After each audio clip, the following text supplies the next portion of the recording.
No, he's okay. No paramedics required. Not yet. Wait till No, Tuesday. not yet. Ah, Kirk, you're alive, are you?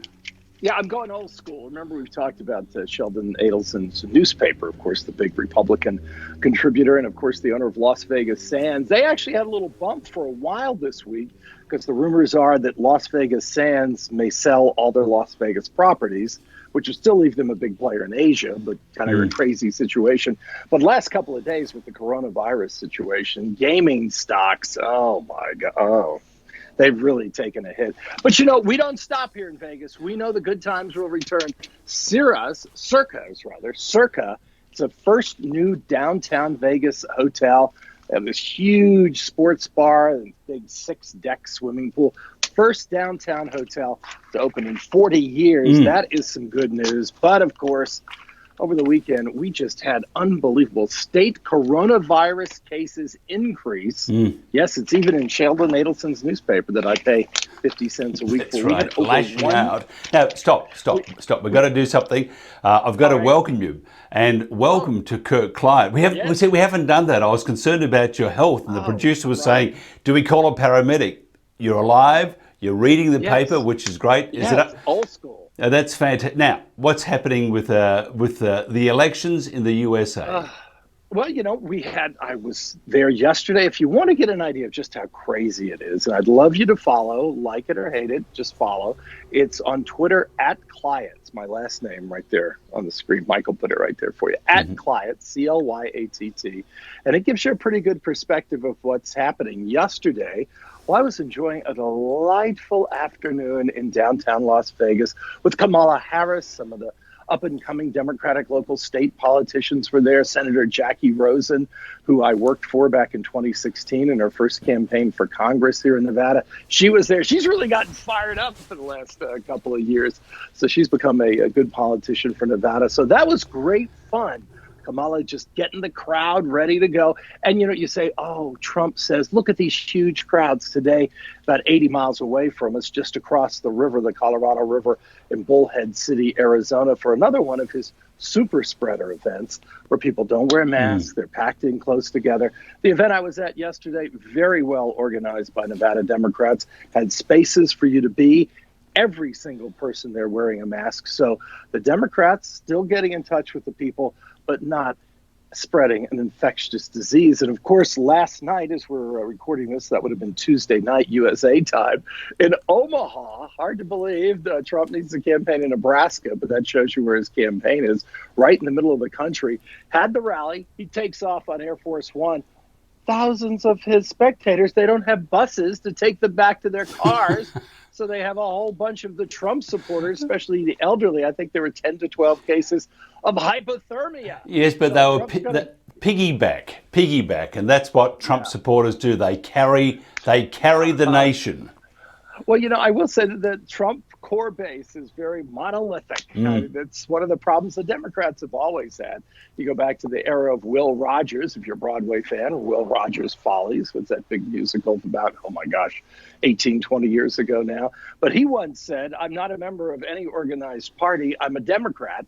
And that pretty much is the way things still are. Republicans, they just monolith there. Democrats are all over the place, and still in the past, well, even some today, but in the past have been a little bit too much touchy-feely instead of going in hard on the issues. You used to have a saying, which you still do to some limited degree, but not as much, because the Democrats have hit the gym and toughened up. It's like you don't go into a knife fight when your opponent has a switchblade and you have a butter knife.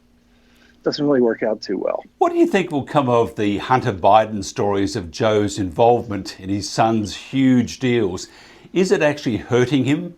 Or actually, does he know that it's hurting him? I mean, I've seen Joe on stage here and there, and he really doesn't know a whole lot, does he? It's Kamala that will be pulling the strings. No. But the Hunter Biden thing is a total smokescreen. As the Republicans said about something, during all the 4 years of scandal of Donald Trump, it's a nothing burger. Even Trump's allied media, Wall Street Journal, Fox News, have found nothing there. And with the pandemic cases just surging, give you some analysis for folks that are watching in Australia. Western Australia, just about COVID-free. Nevada and Western Australia, about the same size in population. We had 1,000 new cases here in Nevada, and we're opening new casinos. That's in one day last weekend. So I think people are realizing, hey, wait a minute, this thing isn't getting any better. And that is what we're really focusing on. And look at Wall Street the last couple of days, not only the casino stocks, but Tuesday and Wednesday, U.S., just tremendous dumps. Wednesday, the market down over 900 points. So it'll be interesting to see. And of course, don't have his name in front of me. I'm just winging it this week. But the author of the anonymous op-ed from back in 2018, he was the chief of staff at the Department of Homeland Security. And he came forward. And Mike, you will put his name right here on the screen. The author of Anonymous was upside down. Right there. Upside down. I'll put him upside down. That's a pretty big news story. So somebody who's right there on the inside of the White House saw what's going on. And you look at the millions of dollars. Just look what's going on with the New York Times. The New York Times reporting that Trump did not repay, mainly to Deutsche Bank in Germany and some others as well, about $279 million of loans were just forgiven. That all came out in the tax audit, the tax information that the New York Times received. Not really an audit, but just the digitized information of Trump's tax returns. So people know there are so many issues. His Mar-a-Lago resort receiving millions of dollars from the federal government for, say, catering events with Trump and other foreign officials and even other state officials. So Trump is charging the federal government $3 to serve a bottle of water to himself at his resort in Florida. Pretty good way to make some money. And then you say, hey, but he's donating back his salary, like so many things in the Trump administration. Creative accounting, that's what it's called. Or a smokescreen trying to take advantage of every nuance of the system, totally against everything that has gone forward in American presidential politics. But look at COVID. I mean, it's this, and you're right, it's this disease that just won't go away. Look at France. I mean, even France, I mean, sure, it's a fairly liberal sort of country, but they're shutting down the whole country now for a month. The problem with that is that it doesn't do business any good, because if you're shut down and you keep being shut down, at the end of the day, you ain't got a business. So what would you do? Well, I think you have to eradicate. You have to do what New Zealand has done. Dan Andrews in Victoria, of course, that's been a tremendous struggle there to keep that lockdown in place. But if it just keeps spiking over and over again, you're going to see a gradual economic collapse. I mean, people were celebrating here, for instance, yesterday in Las Vegas with one of the big local casino operators, Red Rock Resorts, reported earnings, and their earnings were only down 24%. So you're going to continue to see the travel and tourism industry just decimated. Look at the gaming stocks the last couple of days, just horrible. So if we don't get control of the virus, there will be no business. People aren't driving as much. The travel and leisure industry, the cruise ships, forget about it. When are they going to get started again? You have all these billions and billions of dollars of idle assets. Look at a company like the big amusement park operator, which I just know their stock symbol. I think it's Cedar Creek Resorts or something, but I love their stock symbol. It's FUN, F-U-N. But take a look at FUN on the New York Stock Exchange, and you'll see last couple of years, and now accelerating with the pandemic, a stock that used to be $75, $80 a share is now $25. And that is going to be the case with even more companies that aren't directly affected by the tourism industry if the pandemic isn't brought under control. So I think that is clearly not only for France, but it was for New Zealand, where the prime minister there, of course, reelected overwhelmingly. But without disease control, there eventually will be no business. There will be no economy. Rioting in Philadelphia and New York, lots of looting. Which groups are organising the riots? Is Black Lives Matter prominent in this, or is this just a civil protest that got out of control? Well, I think it was a civil protest until the police came and started to just put everyone on edge. There's just so much video online, including on my Twitter feed, where my daughter was there, and she's 5'6". She's a 30-year-old fourth-year medical resident, basically there just to help, and she's getting shoved around by the cops. And she said, well, just take a look at the Twitter feed and you'll see some of the the scenes that took place, Mike, you might even want to put up a couple of those, which were just horrific. And this is right in front of her out there. And I don't know the updated arrest count. Last I saw, it was 156 arrested. So it's a horrible situation. But I think this is one of the things where too much of a show of force just causes a pushback.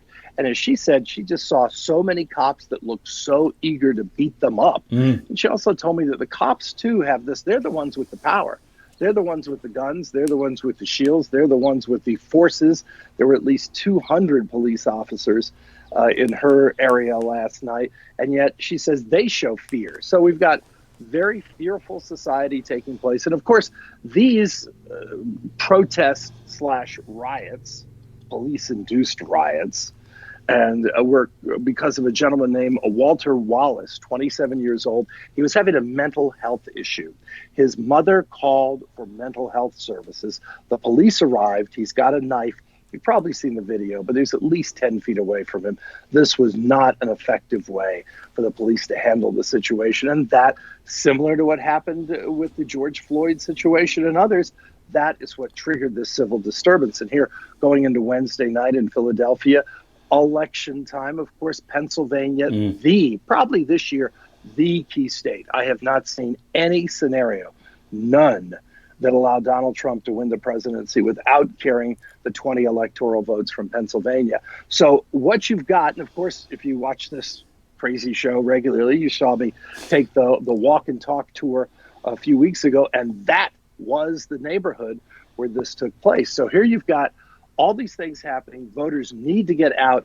And yet, tonight, as we speak, there is a curfew, a citywide curfew in Philadelphia. So folks are definitely on edge. Trump, of course, wants to send in federal forces. You've got the National Guard that has been called out there by the governor in Pennsylvania, Governor Wolf. So we'll just see what happens tonight. Hopefully we'll have a quiet night this evening. But the police don't gun down a man who's in a crisis situation, leaves behind 9 children, and gun him down in the street when he's clearly having a crisis. Sure, he's got a knife, but you have multiple police, and they are 10 feet away from him. His family members are trying to de-escalate the situation. We'll wait and see if the police commissioner, who is an African-American woman, with an interesting last name, Outlaw is her name there in Philadelphia, the police commissioner, if she does release body cam video of this. So it's a similar situation to what happened with George Floyd. And you, of course, know the story about how everything that escalated. Let's hope this is not quite as a severe situation. But yes, 150 at least, probably more by now, arrested in Philadelphia alone. Now, our next conversation, it'll be either a teary Kirk. Actually, it'll be a teary Kirk because he's sad, or a teary Kirk because he's very happy. Very happy. A lot of the polls, as you mentioned, most of them are saying that Biden will win this quite comfortably. Trafalgar, that poll that predicted that Donald would beat Hillary, and most others said it wouldn't happen, is predicting a Trump win. So do you think it's going to be an in-between, maybe a closer event than many are expecting? Well, we just don't know right now. I mean, there are 3 types of races. You can have a very close race where it's just a switch in power. You can have a turnover, or you can have a repudiation. And, you have a close race, for instance, was like when Clinton beat the first George Bush back in 1992. And then you have more of a turnover of power in 1980, where Ronald Reagan came in and just dismissed Jimmy Carter, and there was a turnover in Congress too. And then you have a whole, what you'd call a repudiation, which took place in 1932 when Herbert Hoover was just crushed in the polls and the election by Franklin Roosevelt at the start of the Great Depression. And of course, I think there were 12 Senate seats that flipped that year too. So probably it'll be one of those 3. But looking at the latest odds, it looks like with the factoring in of the Electoral College, which is what it's all about, as we've spoken many times, there is not one man, one person vote here in the United States. It depends where you live. Right now, they're still factoring in an 11% chance that you have Donald Trump win, 88% chance that Joe Biden wins. And what's that 1% left over? That is a tie which means it would go to the House of Representatives, which I can get into it if you want the minutia of how that would be decided. But that could lead to a very bizarre scenario because the vice president is picked in the Senate. So there is a tiny sliver of a chance, probably better chance than winning Powerball, but less of a chance than taking a six-sided dice and rolling one of the numbers. So somewhere in that range, that it would be a tie in the House of Representatives because each state delegation has one vote. So little tiny population-wise Wyoming has the same power as the entire delegation of California. It's crazy. But that, because there are more Republican delegations, tiny states, than there are Democrat delegations, Trump could be the president. But if the Democrats take the Senate, you could have Trump as president and Kamala Harris as vice president. Oh, that's almost as bad as Nancy Pelosi being president. I mean, you've got a really crazy system there with the college system. Yes. But it's been around for 240 years, so I suppose it's worked pretty well until about now. Just as a sidebar, do you think social? Let me throw this in there, Mike. Do you think? But do you? Of the 9 justices. Yes, but do you think social media? Do you think social media? One more question. All right, let me get this in. Then you ask okay, social media. Social media. Do you think social media has created a distortion? Oh, people live in their own reality fields. And 5 of the 9 justices on the Supreme Court appointed by presidents who lost the popular vote. As to social media, yes, of course. Everybody lives in their own reality field. Although I do my best to look at the other side. As hard as it is, I can only take a limited amount, and I unsubscribe from a lot of Republican websites, and they still keep sending me this stuff. Because they love you. They love you, Kirk. Sure. They love you. And the militarism. We know your vote's important. The Democrats are still, even through this, still warm and touchy and feely. The Republicans, those people are our enemies. They have a singular, monolithic message, and we shall just see what the American people do and how the votes get counted. I believe it was one philosopher, I wish the name off the top of my head is gone, but who said something, it might have been an American politician, it might have been Mark Twain. I don't know. I'm sure one of the viewers does know, though. It says voting's important, but what really is important is who counts the votes. So we shall see. But generally, the election integrity in the United States has been pretty good over the years. Hopefully that will continue next week. I can't wait. In fact, I'm also nervous too. So I've stocked up with some margaritas here, just the cheap stuff. But, it's got to be Margarita Mike on Tuesday or Margarita Mike on Tuesday. So whichever, I'll be happy or I'll be sad. That's right. But, well, you know what? I will be checking to see what edibles are on sale at our local marijuana dispensary. So next week, we could be just sailing. I'm bringing out my inner Christopher Cross. Sailing. We'll play Bob Marley. Bob Marley in the background. Is this love? Is this love that I'm feeling? All right, Kirk, great chatting. We'll do it again after the election. And before we go, Ted wants to say bye. Goodbye, Ted. Goodbye. Bye. Bye. Bye. Bye.